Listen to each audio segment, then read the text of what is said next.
Hello, everybody. I'm Alan Butler from the Helmet Center, and today we're talking with Jim Joyce from Break Free Track Time. Jim, thank you so much for joining us today, buddy. I appreciate you coming on. Thanks, Alan. Appreciate being here. Awesome. So today we're talking about track days, and you're a track day expert. You've been doing this for a long time. I want to start by I want to preface this little meeting between you and me to talk with our audience to say, if you haven't been involved in a track day, you should definitely get involved in a track day, and Jim knows all about it, so I knew that he was the guy to ask. Jim, I want to start with just asking you, for those who have no clue what we're talking about, what is a track day? Tell us a little bit about that. Well, then, and how you first got involved. Yeah, we'll talk about my first track day. Yeah. So my first track day started off at working at the track, which when you go to start to work, you start as a corner worker, and I already had friends in the industry doing it. So I came along to the first track day, even just to work. And that's actually how I got my nickname at the racetrack, which nobody knows me by Jim. So we have to bring up the Philly. You're called Philly? Everybody calls me Philly. Yep. Is that because you're from Philadelphia? That's exactly why. Yeah. So the head corner worker found out that I was from Philadelphia and kept saying, "You're from Philly. Hey, Philly, go do this, do that." And that was it. And 23 years later, and everybody calls me. So Philly. There's probably a lot of people watching who I didn't never know what your name was. They think my name is Philip, actually. They think that, yeah. Oh, that's hilarious. So what exactly is track day? Track days are a way of being able to take your motorcycle onto a track and explore what that bike can do legally without being on canyon rides or short rides around the airport that guys do. Yeah. A way to test your skills, the way to come and learn. And the biggest thing is just to be safe. If you want to turn that throttle and you want to see triple digits, I recommend you go to the track. So this is an asphalt track. Yes. Is it a circular track or is it a straight drag? No. If you actually see behind me, there's a track map behind me. It's a road course. This one has about 16 turns. Okay. Straightaways can be about half a mile. Some of them. Gotcha. Asphalt tracks about 30 feet wide usually. 2.25 miles, 2.35 miles. We ride around here. Okay. So when a rider goes out there and he's wanting to rip and tear, is he racing against other racers or is he trying to beat his own time? No, you're basically working against the clock. It's not racing. That's the one thing when I tell people to come to the racetrack and come to a track day, the first thing people think is they're racing. There's a competition. Right. Okay. And the second thing they think is I'm going to crash my bike. And I always say to myself, you're going to be on the safest place to ride it. It's probably the least place you're going to crash it. Yeah. So okay, that makes sense. So I guess the next question that the viewers might have is this for pros or can anybody do this? What is the experience level? What would you say? No, this is for anybody. And to be honest with you, with the track days in the last 5, 6, 10 years, it's been a majority of new riders coming out. We've had more new riders come out than we've had in the last 20 some years. Nice. Back in the day when you first went to the track before 1999, for the first track day here was in Arizona, it was 1999 with Team Arizona. There was no track days. So if you wanted to get on the track, you had to go get a racer license and then take the new riders clinic and then go for a practice if you wanted to and not race. And then that's how track days come around, that there was no way to figure out how we can get on the track without having to worry about racing. Yeah. And then we also have different groups that are involved. So when you're a beginner and it's your first day at the racetrack, you go to the beginner group. And with that beginner group, we also offer the new riders clinic for free. So we don't want anybody to go on this racetrack without ever seeing it by themselves. Yeah. You are literally in a classroom, you're riding, and you rest. And you do that for the first 3 hours of the day. Nice. Very cool. So what kind of do you need to have a certain type of motorcycle? I mean, can you take your Harley out there or your Indian, your crotch rocket? What's this made for? And can anybody do it? Yeah, I mean, more or less you can. The biggest problem you're going to have with any kind of Harley or cruiser is your ground clearance. But we've had hardtails out there. We've had sport tours out there. I've had gold wings out there. It's basically if you can, because you're going to steer the motorcycle more than you ever have it on the street. Yeah. So that your bike has to be able to clear the ground. So if you start dragging things, it's just not going to be fun for you. Yeah. But even in the beginner group, we do go kind of slow. You could still probably, if you're a good rider, you could probably still get around on a bike that may drag something. But any bike is allowed over pretty much 250 cc's. Okay. sport bikes, sport tours, supermotos, which are dirt bikes with street wheels and brakes. Now, any motorcycle that passes our tech, which just means you can't leak anything, good tires, and mechanically running well. But yeah, you can pretty much run anything. Nice. The Bagger Series guys actually came out and practiced with us one time. So Kyle Weinman, or his brother, came out, and he was on the full bagger out there. So those guys can do it. Anybody can do it. Yeah, no kidding. That's awesome. So what about other equipment, safety equipment? What other equipment do you feel like is pretty crucial? And what might be nice to have? How would you break that down? You definitely have to wear some kind of leather or textile. So in the beginner group, you can wear a textile, which is kind of like the season riding groups you see guys when they go up to the hills. It's not a full leather or cowhide. Yeah. If it's a two-piece, it has to zipper together. Okay. You have to have boots over the ankle, and you have to have gauntlet gloves, which are gloves over your wrist, right? And a helmet. And then we also would like you to have a back protector.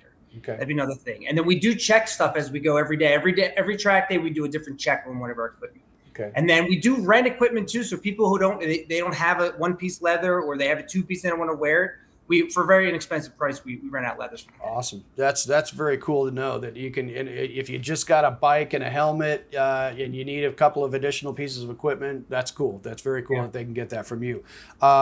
So tell me a little bit about where people can learn more about where they can. I mean, you talk to me a little bit about your own organization that is a Break Free Track Time, and then other places, maybe a website where they can go to learn more. Maybe they can get some price. We'll talk about pricing in just a moment, but where can they go to get more information, first of all? And number two, how many of these tracks are there around, let's say, Maricopa County, where people can go? Okay. Well, with the information, of course, websites and YouTube pages, you can see everything. So with Break Free Track Time, you just put that in. That's our website name. And then, of course, when you go to YouTube, if you put that in, or if you put in the names of the racetracks, you can always find information. Our website itself lists every information for that track day and everything that you need on it. Okay. And we have a phone, too, so you can always give us a call and talk to us. The biggest thing we always say is if once you decide to come to a track day, usually come and watch the first day. Yeah. And then when you go to our website, you can see where the tracks are at. And then this is where the tracks are. So Arizona Motorsport Park, that's one of our local tracks. That's at Litchfield and Camelback. Nice. So that's a hop, skip, and a jump for me where I live in Peoria. Yeah, yeah. And then there is another facility down in Casa Grande, the Podium Club. Okay. That's a new private facility just opened up. We get limited amount of track time there, but we do get a couple a year. Okay. They're the two main facilities that we run on, because we run full courses, because there is other smaller tracks in the valley, but they're usually for smaller bikes. Yeah. So Litchfield and Camelback. Yeah. Well, I know exactly where is that? I've driven right by there all the time. So if you go west on Camelback from Litchfield, there was the Falcon Golf Course used to be on the north side of the road. Yeah. The Falcon's gone. They started putting up buildings, the UPS building and something, but tucked back over there, you'd never notice it. There's a racetrack. It's very flat. There's no infrastructure except just a parking lot and fencing. So they have a porta-johns on site, no running water, and it's a nonprofit track. Wow. So and it's actually rented out a lot. It's rented out almost most of the year. Wow. So I'm guessing that summertime here is not a great time to be doing this. So I'm guessing you got one coming up in the fall, do you? Yep. October 1st is our next one in. It's amazing how the rest of the country is completely flip-flop. If you live back east, it's summertime, they only get 3 to 4 months to ride. Right. And then we're off. Yeah. And then we're open during the winter, and then their guys are closed during the winter. Yeah. I bet you get a lot of snowbirds out here wanting to ride you around. Nice. That's nice. So you got the next one that you're holding, Break Free Track Time, is October 1st. Is that happening in Litchfield Park?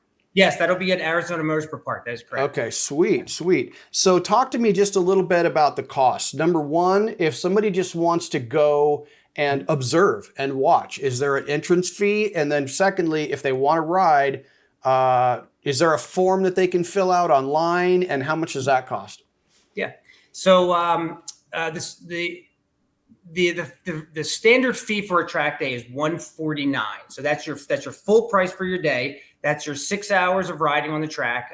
You actually get 20 minutes on track, 40 minutes off track for every hour. Okay. Yes, $149 for the day, and then I'm sorry, what was the other part of the question? Oh, the first part was if somebody just wants to come to observe, they just want to watch. Sorry. Talk to me about that one. Yeah, so yeah, you can come to our track.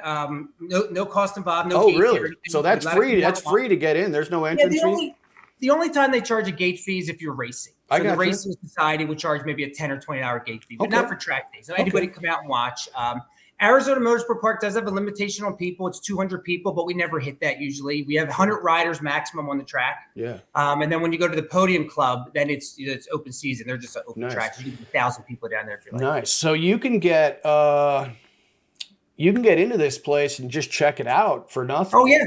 And then Yeah. if you I mean, does your organization and other organizations have like a booth set up out there where they can, sign up and talk to people about it?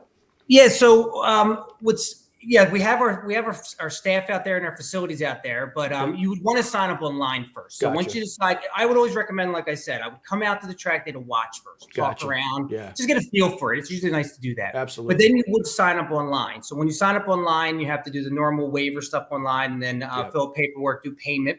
And then when you come out to the racetrack, you have more waivers assigned. You get wristbands and stuff like that. Right. But yeah. Okay. No, that's awesome, man. So it looks like free to get in, $149 gets you in the door, able to ride 20 minutes every hour as long as you got an opportunity to get on there. Yeah, it is amazing that I'm not getting more people sometimes because how inexpensive it is. Yeah. We go to the go-kart track for fun. We take our coaches there for like meetings and stuff. Sure. And it's almost $60, $75 to do 3 races at a go-kart track. And that goes by in like 5 minutes, man. Yeah, and you can spend $149 and be out there all day and ride on the racetrack. Yeah. So, that's fantastic, and I'm wondering if just a lot of people don't know about track day. That's and most of the problem. Yep. And I'm hoping that being able to promote it in this way and talk about it, we'll get some of our subscribers to get their bikes out of storage and get it out of the garage and take it out for a track day. Man, this just sounds like a great ride. Sounds like a great ride time. We're putting together an aggressive plan this year to really go out there and let people know that we're around. Yeah. The number one thing is because the street has gotten so unsafe in so many last years with texting and distractions. Absolutely. So we're really trying to push people to come to the racetrack. I understand you're going to ride on the street. I always tell people it's when and where are you riding? Right. Is it 2:00 in the afternoon on a Thursday on the I-10, or is it a Saturday morning going up to Payson? Right. And then when you want to turn that throttle, that's when you go to the racetrack. And you can still enjoy the street rides, but then you get your little aggression out when you want to open up those 1,000cc motorcycles. Yeah, absolutely, man. Absolutely. So you mentioned that you guys are having one October 1st. I don't know if you have them scheduled this far in advance, but how many do you think that you'll have before it starts getting hot again? Yeah, so we have our event starts up in October, and then the month of October we have like 3 or 4 in there because October and April we do these big events at the Podium Club. We put on a Friday, Saturday, Sunday event. We'll bring out like a band, stunt shows. We had Tony Elias out last year at Moto2 champ. So we have a little like party going on at the racetrack. You can sleep overnight there. Wow. And then we have our standard one a month when it's open. We usually do one every month at AMP, and then we throw in a Podium Club every couple months if we can. Okay, so talk to me just briefly, because you've mentioned Podium Club a couple of times, and I'm not real clear about that, and I'm wondering if the audience isn't either. Talk to me just a little bit about Podium Club. What is that? Yeah, so the Podium Club opened up Christmas of, was it 22 or 21? I remember because the 26th was the opening day, a day after Christmas, and we worked as corner workers for the opening day, the motorcycle instructor. So is this a different club, or is this an event at the same club? This is a different track. So the Podium Club at Atessa is the property, and the Podium Club is called the racetrack. Gotcha. And where's that one at? So that one, if you were to take, it's like the north side of Casa Grande. So if you would take the I-10 south past Firebird, and then get off the 8 east, it's a couple miles there. So I live in North Peoria. Takes me about an hour and a half. People that live in Chandler take about 45, 50 minutes. Yeah. Gotcha. Okay, so those are the 2 main ones. Are there any other ones, or is that pretty much it? Well, in this state, that's really much about it, the big tracks. And then there is small kart tracks. You have like Musselman's down in Tucson, which is like they hold like the AMA Supermoto events there. And then there's PKRA, which is a North Valley, which is another kart track, and there might be like a dirt oval, but not any big race courses that are over 2 miles. So those are pretty much the 2, one in Litchfield Park and one in Casa Grande. Well, that's pretty good. They're spread out across the valley, so if you're East Valley or West Valley, you can get there. Awesome. Jim, is there anything else that we're missing that you think is important to let these people know about? There is one thing I do want to bring up too, besides our track day. There's other track day companies in the Valley, Excel. They're a good company because if you can ride on track as much as possible, especially if you're trying to stay up the street, it's nice to have another organization in town too. So I want to bring up them. They're great guys. I work with a lot of those guys. Yeah. We always try to work together for the same goal. Sure.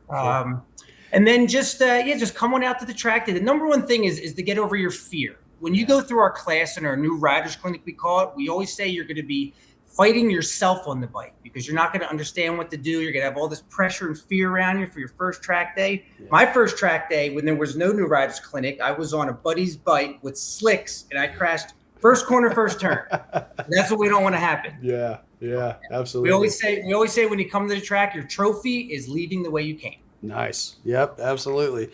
So people can find out more information about your organization, Break Free Track Time. That is breakfreetracktime.com. Yes, BRAKE. BRAKE. Okay, good. Break Free Track Time. Excellent, Jim. Or Philly, as the case may be. I appreciate you coming on, sir. It's been awesome chatting with you. And I imagine you have a lot more stories. I won't hold you to this, but would you be willing to come on and tell us about one of your adventure stories? Sure. Whether that's a ride from here to there or a particular track day that you did, anything.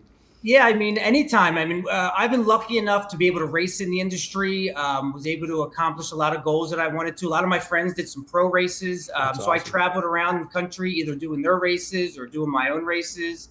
I have lots of stories. Anything with motorcycles, all the races we go to, the MotoGP races. I would love to have more opportunity to talk with you, man. I appreciate you coming on. And for our audience, guys out there, if you have something cool, some adventure that you took, I don't care if it was, I threw my daughter on the back of the bike and we went to Payson. Show us pictures. Show us what you did. We want to hear about it, man. This is what this is all about, is to inspire people to share their rides. It's something for people to do. It doesn't have to be extravagant, something simple even. We're just about sharing everyday adventure stories for the everyday rider. So Jim, thank you so much for coming out and talking with us. I hope that you enjoy the rest of your weekend, and we hope to talk with you again, sir. Thanks, Alan. I appreciate it. Anytime. All right, buddy. Talk soon. Bye.